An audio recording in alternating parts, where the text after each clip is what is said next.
3년째 같은 건물에서 샐러드 가게를 운영하고 있는데요. 입점할 당시 권리금은 4천만 원 냈습니다. 근데 얼마 전 건물주가 내년에 재건축을 할 거라고 그때 나가달라며 계약서를 다시 작성하자고 하더라고요. 재건축 이후 재입점은 불가능하다고도 했습니다. 근데 제가 이렇게 나가면 권리금을 포기해야 하는데 그렇게 되면 너무 억울할 것 같습니다. 또 재건축의 정확한 시기도 모르는 상황인데요.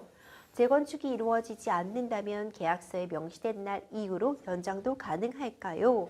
이런 사연이 접수가 네. 되었어요. 상가 재건축 관련된 내용인데 변호사님 네. 이렇게 상가 재건축으로 인해서 임대인, 임차인 간의 분쟁이 생기는 경우가 많죠. 네, 맞습니다. 그 상가 건물 임대차 보호법이 뭐 종전에 임대차 3법이란 이름으로 주택 임대차 보호법과 함께 매우 강화된 내용으로 임차인 보호 취지로 강화됐고요. 그 과정에서 또 부동산 경기가 상승하면서 상가의 재건축이나 리모델링을 고민하는 그 임대주, 상가주들이 늘어났고 그 관련해서 이제 강화된 임대차 보호법과 관련해서 임대인과 임차인 사이에 분쟁이 매우 많이 늘어났었습니다. 그렇군요. 이 상가 재건축 예정이 되어 있다면요. 그 시기에 맞춰서 계약서를 다시 작성하게 되나요? 이거는 조금 다른 부분이 있는데요. 상가 재건축을 예정하고 있고 그 상가 임차인과 임대인이 이 건물을 다시 새로 부수고 지은 이후에도 당신과 계속 유지를 희망한다. 이런 상황이라고 한다면 임대인은 그 임차인이 이곳을 벗어나서 다른 곳에서 영업을 하도록 조치를 취한 후에 다시 돌아왔을 때 임대차 계약을 체결하도록 할 거예요. 그런데 보통은 재건축을 하는 경우에는 건물을 철거하고 새로이 짓는 경우가 많고 그러면 동호수의 위치라든지 이런 부분이 바뀌는 경우가 많아서 임차인하고 임대인이 종전계약을 유지하기를 원하는 상황에서 진행하기보다는 종전임차인을 재건축이 진행되기 전에 소정의 합의금이라든지 이런 식으로 원만한 합의를 통해 종결 짓고 재건축이 된 후에 새롭게 다른 임차인을 구하는 경우가 훨씬 일반 관례상 많습니다. 그렇군요. 재건축 이후 재입점이 불가능하다는 얘기를 들으신 그런 상황으로 보여요, 변호사님. 네. 재건축을 이유로 계약 갱신을 거절할 수 있는 건가요? 이거는 좀 사연자분께서 사실관계를 몇 가지 조금 더 확인할 필요가 있고요. 그래서 이 부분은 제가 임차인분의 입장에서 좀 명확히 유리한 사항들을 정리해서 말씀을 드릴게요. 임대차 계약을 최초로 체결할 당시에 공사의 시기나 소요기간 등을 포함한 철거 또는 재건축 계획을 임차인한테 구체적으로 고지하고 그 계획에 따라서 진행하는 경우에만 상가건물임대차 보호법 제10조 제1항 제7호 제감목에서 거절할 수 있는 정당한 사유로 정하고 있거든요. 그래서 따라서 이거에 해당하지 않으면 그 임대인은 임차인의 갱신 요구를 거절할 수가 없습니다. 그래서 갱신 요구권 자체가 지금 해당 사안에서 최초 들어올 때 임대인이 임차인한테 이 재건축 계획을 고지한 사실이 없는 것 같아요. 근데 3년이 지났는데 나 내년에 할 거니까 이거 임대차 계약서 다시 쓰자는 얘기를 한 거라서 요 사안이라고 하면 일방적인 통보에 불과하고 그러면 재건축하겠다는 통보, 그다음에 두 번째로 재입점이 불가능하다는 통보 모두가 상가건물임대차 보호법에 위반될 소지가 있기 때문에 여기에서 임대인이 그러면 임차인, 우리 사연을 주신 임차인이 갱신을 원한다. 임대차 기간이 끝났으니까 갱신을 원한다고 했을 때 거절을 할 수는 없습니다. 그렇군요.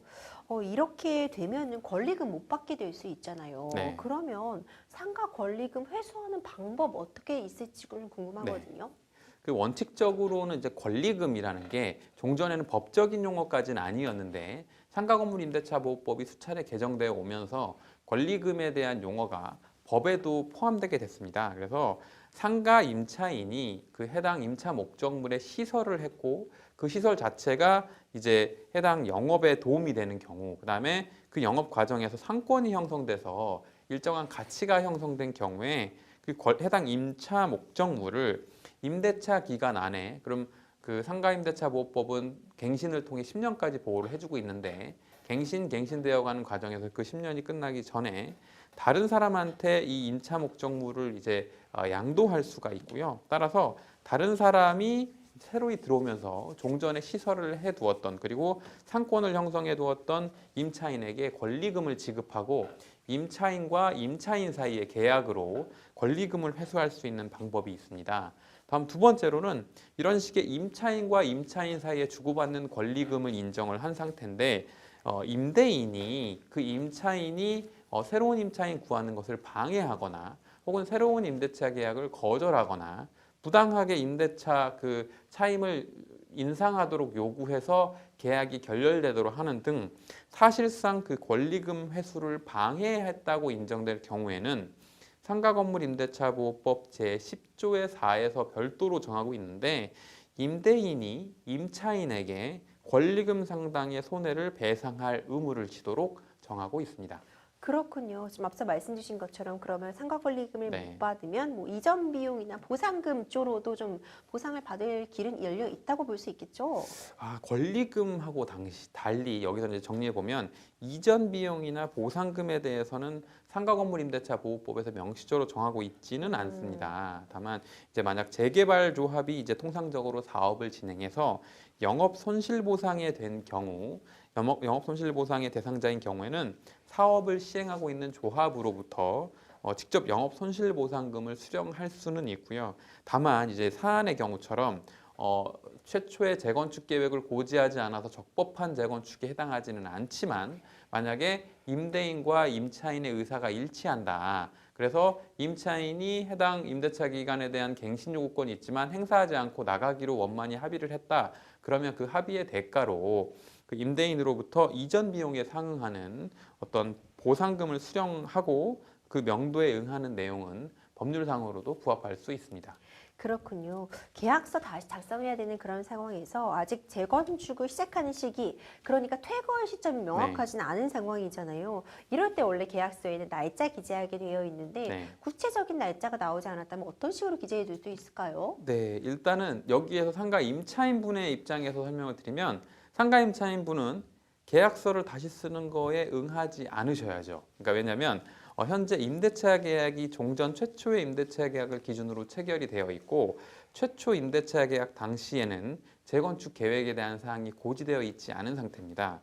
그런데 이 지금 새로 계약서를 쓰면서 재건축 계획을 고지하고 거기에 따라 그 재건축이 진행되면 나가기로 한다는 문구가 만약에 기재된다면 이 자체가 임대인이 임차인에게 고지하고 합의가 완료된 것으로 해석될 여지가 있기 때문에 임차인분 입장에서는 이 계약서를 새로이 쓰는 것 자체를 응하지 않는 게 유리할 것 같고요. 만약 그럼에도 불구하고 양 당사자 사이에 합의가 이루어졌다라고 하면 그 경우에는 말씀하신 것처럼 이제 퇴거 날짜가 아직은 명시되지 않은 상태이기 때문에 추후 뭐 재건축이 진행될 경우에 그를 기준으로 언제까지 퇴거한다라는 식으로 계약서를 쓰실 수는 있을 것 같습니다. 그렇군요. 이 상황에서는 일단 계약서 작성하시기보다는 네, 그렇죠. 기존 계약서를 유지하시는 게 어떻게 보면 그렇죠. 유리한 네, 측면이 훨씬 분명히 유리하십니다. 있을 네. 수 있겠네요. 네. 변호사님, 마지막으로 상담자님이 앞으로 취하해 두면 좋을 조치들 좀 정리해 주세요. 네, 이제 임차인분 입장에서 계속 상담 자체가 임차인분 기준이라 임차인분 기준으로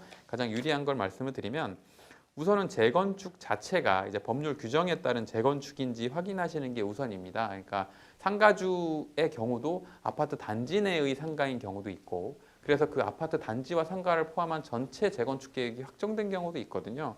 그러면 그 법률에 따라서 적법하게 진행되는 재건축에 해당하고 그 법률에 해당하는 재건축이 아니라 단순히 상가주가 내 건물이 너무 낡았으니까 부시고 새로 짓겠다라고 하는 경우가 있을 수 있거든요. 전자와 후자는 적용 법률이나 근거가 다르기 때문에 그 사실관계를 먼저 확인하시고요.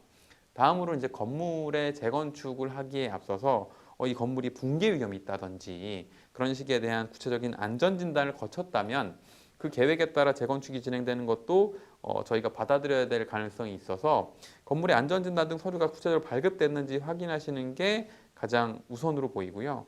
해당 서류들이 구비되지 않은 상태라면 별도 합의가 그 임차인 측에서 응해주지 않으면 임대인이 재건축을 진행하기는 어려운 사실관계로 보입니다.